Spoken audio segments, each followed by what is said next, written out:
लसुनी पालक करण्यासाठी मी काय केलं आहे, तर 2 जुड्या पालकाच्या घेतलेल्या आहेत आणि इथे मी घेतलेलं आहे लसणाची पात, म्हणजे जे फ्रेश लसूण येतात ना त्याची पात घेतलेली आहे. त्यामुळे आता मी काय केलं आहे, एका भांड्यामध्ये पाणी मस्तपैकी गरम करत ठेवलेलं आहे. थोडंसं ते तापलेलं आहे. थोडं त्याच्यामध्ये मीठ टाकायचं आहे. पालकची जी पानं आहेत ती आपल्याला ह्याच्यामध्ये मिक्स करायची आहेत.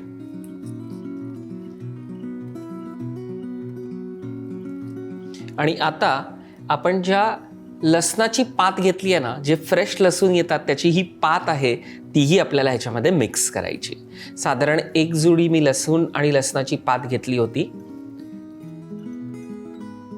लसणाची पात जेव्हा आपण ह्याच्यामध्ये घालतो ना या बॉइलिंग प्रोसेसमध्ये, तेव्हा लसणाचा पूर्ण फ्लेवर जो आहे ना तो त्याच्यामध्ये उतरतो आणि मग आपलं लसुनी पालक अत्यंत टेस्टी लागतं. त्याच्यामुळे हे जरूर करा.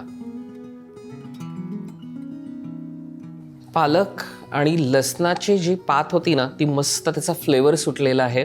त्यामुळे आता गॅस बंद करूया आणि हे सगळं चाळणीमध्ये काढून घेऊया.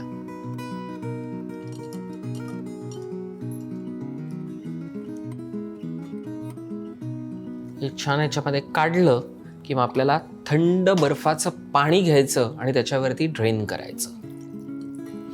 तुम्हाला ही प्रोसिजर प्रत्येकाला माहितीच आहे की ह्याचा रंग फ्रेश राहण्यासाठी ही प्रोसिजर आपण करतो. आता काय करायचं, मिक्सरचं भांडं घ्यायचं आहे. हे सगळं आपण मिक्सरच्या भांड्यामध्ये ट्रान्सफर करायचं आहे, पालक आणि लसणाची पात. येस. आणि आता ह्याच्यामध्ये आपल्याला साधारण 3 मिरच्या घ्यायच्या आहेत. लेड बंद आणि छान आपण वाटून घेऊया. वाटून छान घेतलेलं आहे आपण. पाण्याचा वापर न करता आपण हे मस्तपैकी एकदम फाईन पेस्ट केलेली आहे. आता एका बोलमध्ये काढून घेऊया. गॅस ऑन करूया. तेल 2 चमचे, 1 चमचा साजूक तूप. तेल आणि तूप छान तापलेलं आहे. आता वाटीभर लसूण, म्हणजे लसणाची पात जी आहे ती आपण वापरलेली आहे. आता लसूण चिरलेला जो आहे तो आपल्याला ह्याच्यात फोडणीला घालायचा आहे.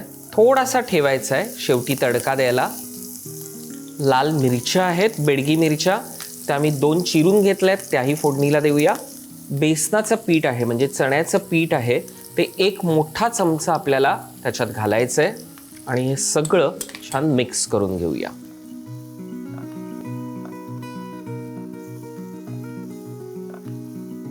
मस्तपैकी लसूण असा खरपूस लाल रंगावरती भाजला गेला आणि जे आपण बेसनाचं चण्याचं पीठ घातलंय तेही छान असा स्मेल आला की लगेच त्याच्यामध्ये आपल्याला 1 मोठा बारीक चिरलेला कांदा तो घालून घ्यायचा आहे. तोही लगेच परतूया.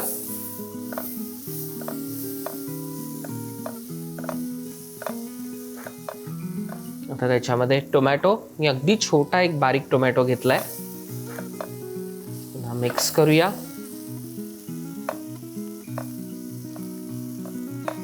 हे छान असं परतून झालं ना की आपल्याला सगळे त्याच्यात मसाले ऍड करायचे आहेत.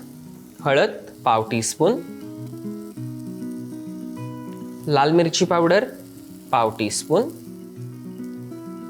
धणा जिरा पावडर 1 टीस्पून,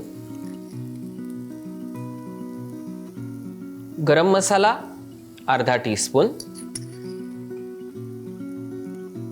चवीनुसार मीठ.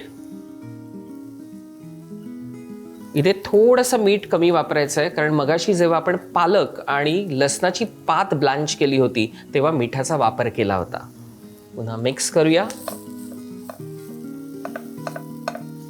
हे छान परतून झालं ना की याच्यामध्ये थोडंसं पाणी घालायचं आहे.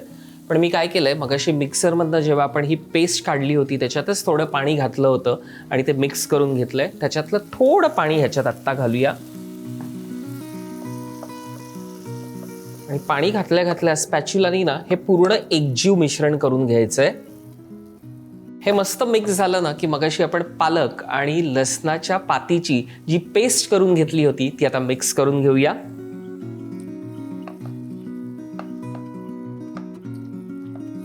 आता आपल्याला ह्याच्यामध्ये मी 1 चमचा घेतली आहे साखर, कसुरी मेथी आहे 2 चमचे आहे, मी हातावरती घेणार आहे, ती क्रश करणार आहे आणि क्रश करून त्याच्यामध्ये मिक्स करायची आहे.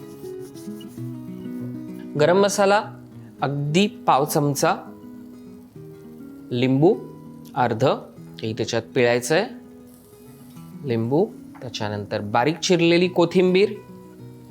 आता हे मिक्स करूया आणि हे सगळं छान मिक्स झालं की मग आपल्याला जे मगाशी मिक्सरमध्ये पाणी होतं ते मी ट्रान्सफर केलं आहे बोलमध्ये आणि सगळं छान याच्यामध्ये मिक्स करून घेऊया. आणि लीड न लावता आपल्याला छानपैकी हे परतून एक 5 ते 7 मिनिटामध्ये छानपैकी आपली भाजी तयार होईल. मस्तपैकी पालक लसुणी तयार आहे. आता ती आपण प्लेटमध्ये काढून घेऊया. गॅस ऑन करूया, कढलं घेऊया, त्याच्यामध्ये तेल साधारण 1 मोठा चमचा, साजूक तूप 1 चमचा, लसणाची जी पात होती त्याचा लसूण घेतलाय आपण, तो फोडणीला देऊया. छान लालसर रंगावरती करून घ्यायचा आहे लसूण लालसर रंगावरती झाला की त्याच्यामध्ये आपल्याला 1 चमचा तीळ घालायचे आहेत आणि 1 मिरची, तीही फोडणीला द्यायची आहे. आणि छान फोडणी आता याच्यावर आपल्याला हळूहळू सगळीकडे घालायची आहे. लसुणी पालकला तडका आम्ही आमच्या स्वयंपाकघरात दिला, पण मला खात्री आहे तोंडाला पाणी तुम्हाला सुटलं असेल. मंडळी, ह्यासाठी तुम्हाला काय करायचं आहे, अगदी सोपं आहे. हा पदार्थ तुमच्या घरी बनवायचा आणि आम्हाला कळवायचं आहे की तुम्हाला आवडला आहे की नाही ते. त्याच्यामुळे रुचकर मेजवानी हा आपला चॅनल सबस्क्राईब करा, लाईक करा आणि त्यावरतीच कमेंट करून कळवा की तडकेदार लसुणी पालक कसा झाला आहे ते. मी शेफ तुषार प्रीती देशमुख आज इथेच रजा घेतो. पुन्हा भेटूया पुढच्या भागात. नमस्कार.